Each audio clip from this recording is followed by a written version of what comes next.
What's going on, everybody, and welcome to another edition of Wreck Bike Rebuild Garage, day 30 for our Street Fighter 1000 build.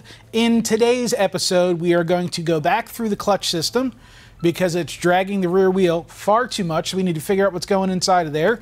We're going to install the final battery, the power commander, get all the electronics finalized completely. We're going to try and get the brake lines on. Missing the rear brake line, but we're going to get the front brake lines on, and then we're going to cover up the engine covers with some crash protection. If we get lucky enough, we'll put some pretty stuff on for you to see. We've got some shiny bits that I'm not going to explain to you until you see them, and stick around. It could be an interesting one.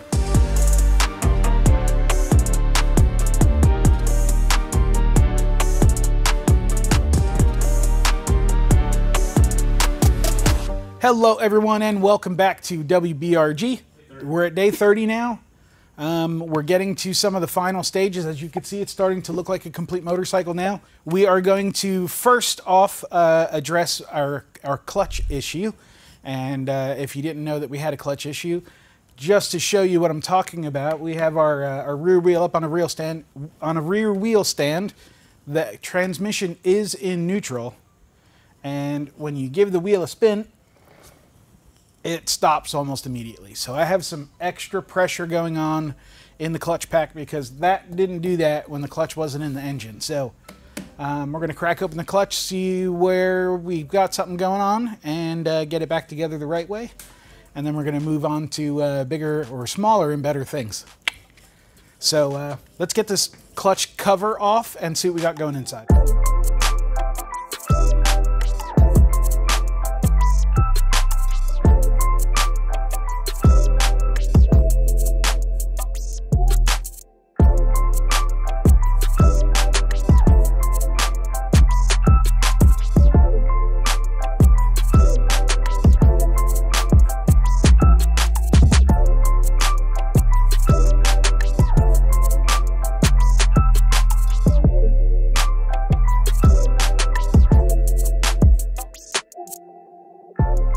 Okay, so we had the clutch pack apart. I inspected everything in here.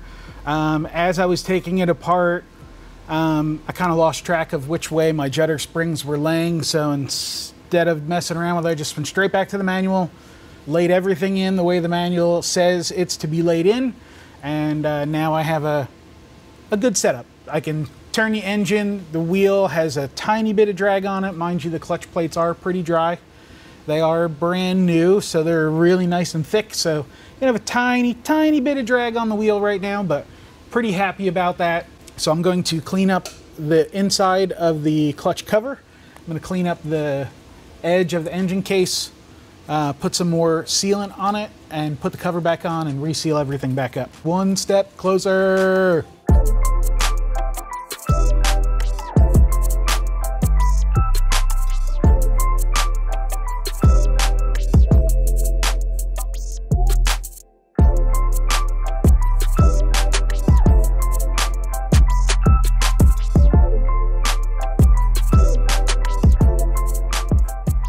Now that the cover doesn't ever have to come off again, it's time for us to put our crash protection on. So we got a full crash kit, which comes with clutch cover, pulsar cover, generator cover on the other side, as well as I think it has like axle sliders front and rear. Maybe? We'll find out. But we're going to go ahead and move forward and put these covers on, start putting the finalization pretty stuff on this thing. Oh, I love these, that they're not just a full cover, like a full shape of the whole cover. It's just what you need to have to protect it. That's how I think it really should be done. After the covers go on, we have some other pretty stuff to put on. I'll show you that in just a minute, but let's get these on first.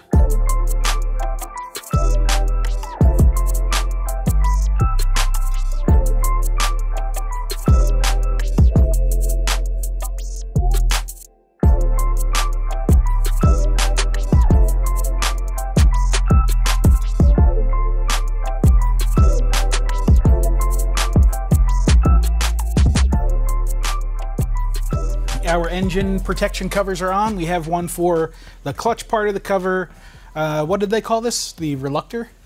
Pulse cover. Pulse cover. So pulsar, this is the section of the motorcycle that tells the ECU where the crankshaft is and when it's time to fire ignition.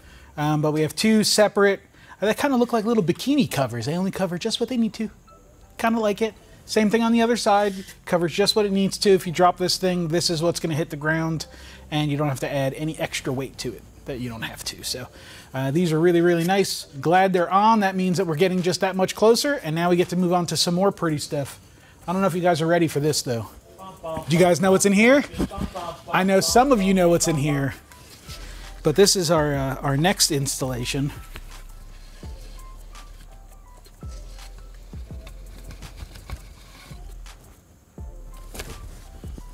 So we have our carbon, I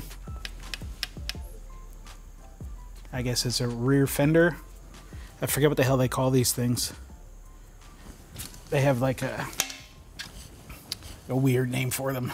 Rear wheel hugger is the term I was hunting for just a moment ago. So we're going to put the front fender and rear wheel hugger on. First, I'm going to knock the paint off of this hardware. As you can see, it has been painted, just so we didn't get paint in the threaded holes when we painted the swing arm. So let me...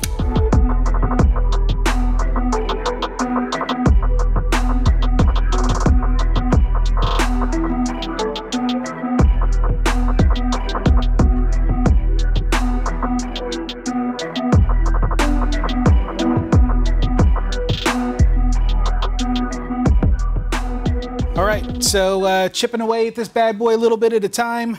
We have our rear wheel hugger and our front fender on. Man, do they look good after trimming down some hardware to make sure everything fit and didn't interfere with anything else. They're on, they're snug, and they look fantastic. The next thing we're moving on to is brake lines. Oh, that's right, we can only do fronts. We don't have rear brake lines right now. We only have front brake lines that came with our handlebar kit, but our rear brake line should be here in a couple days. We already ordered it, so. Let's go ahead and figure out how these front brake lines go on and keep on trucking.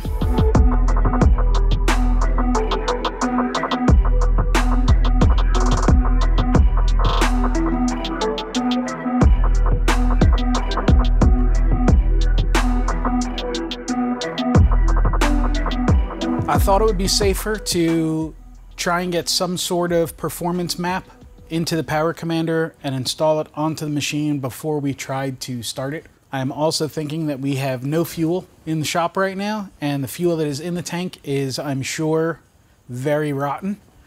I don't think we're actually going to get to fire this thing and hear it run, but I'm going to fill the engine cases with oil, and I'm going to at least crank the engine over, hopefully if it cranks over, and try and get oil pumped through the system. And so hopefully we'll get some oil up at the top end. So when we do start it, there'll be oil up there already. There is some oil in there from the assembly, but it's been sitting assembled for a while, and most of that stuff has dripped down to the bottom of the engine. So I think next we're going to fill the engine with oil, and then we'll give it a crank to lubricate the engine. And I think that's where we're going to cut it off for today. So let's get some oil in this thing and hear it turn over.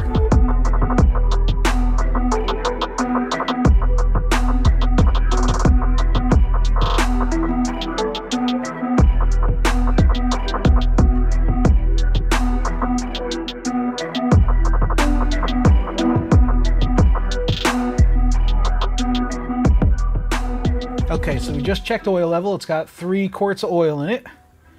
And it's showing on the dipstick, so that's enough oil in the engine for us to push the start button, turn the motor over, get the oil pump primed, and start pumping oil to the top of the motor. When you're doing this, you don't want to just hold the button and let the thing go. You want a little bit at a time, a little bit at a time.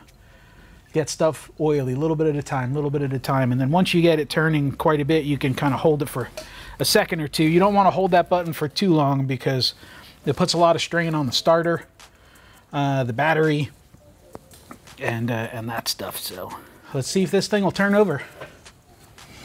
Or I should say, let's see if it'll crank. Cranks. Yay! I'm gonna do that one more time. And then I'm gonna wait a second and I'm gonna recheck the oil level because right now it's filling the oil filter.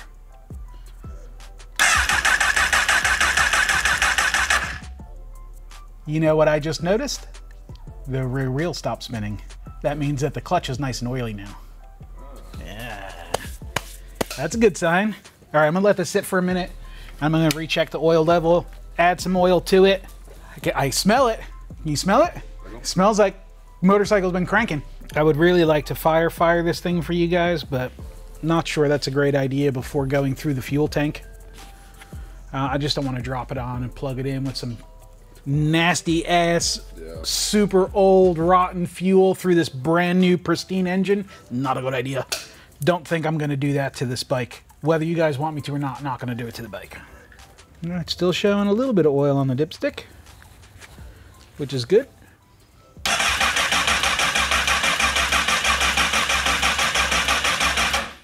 This thing's got 20,000 miles on it.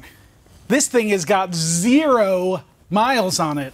The only parts on this bike that actually have 20,000 miles on them is the frame, the swing arm, the rear shock, and the lower triple tree. Everything else on this bike has been fully disassembled and rebuilt.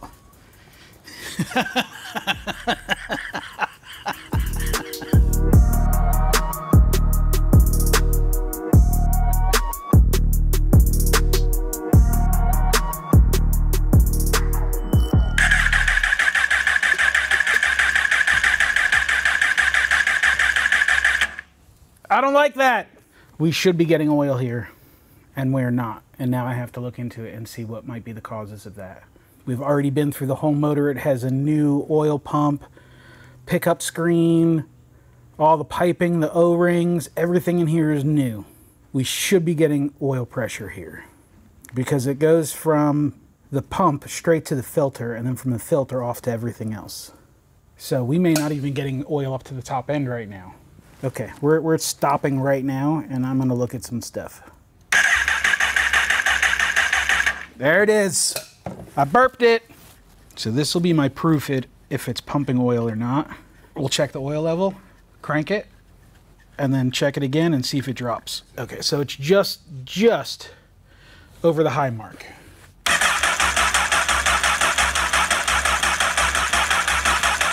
Okay, let that settle for a second and then double check the oil level again. Friggin' Mark said that. There it is. Yay. All right. All right, so I think we're gonna wrap for today. We got to a really good spot and I don't think I can take any more. That was some of the most nerve-wracking shit that I've had to deal with in a really long time. So, we're going to end this episode right where we're at. Unfortunately, we did not get a chance to actually fire the bike, but we have oil in the engine. The oil is pumping around the engine now. I was able to verify that it is taking oil out of the bottom of the engine and putting it someplace else. Where it's going, I'm not really sure about, but hopefully there's nothing on the ground, so it's all staying inside. That's a positive thing. We're getting down to there's not much left to do here. We're waiting on a brake line. We're waiting on hearing from a dyno shop to be able to write a safe, powerful map for our engine exhaust system intake setup that we have going on. I think that's pretty much it, and the rear brake line. And then the rest of the fluid. So we still have to fill the cooling system, front brake, rear brake system, bleed all that stuff out. But at that point, it'll be ready to run and ride. That felt good saying. We're gonna leave this for now. Man, is there anything else? You guys think anything? Ah, yes.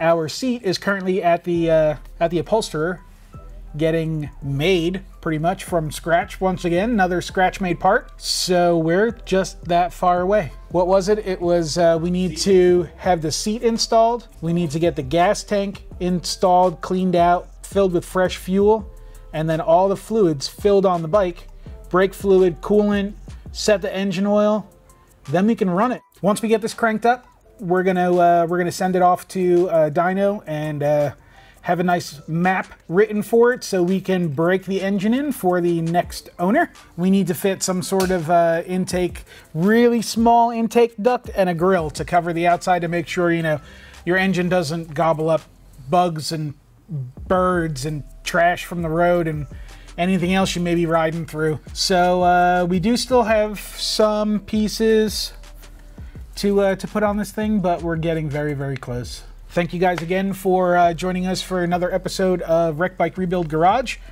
If you like motorcycle content, the type of motorcycle content that we make, please visit our Patreon site. For as little as $5 a month, you could have a chance to win one of our other two machines that we're building, the 300 in the background and the 600, which is scattered all over the shop right now. You know, if you'd like to support the channel and possibly win one of these custom-built machines, please visit Patreon, and like I said, for $5 a month, you could be the next winner.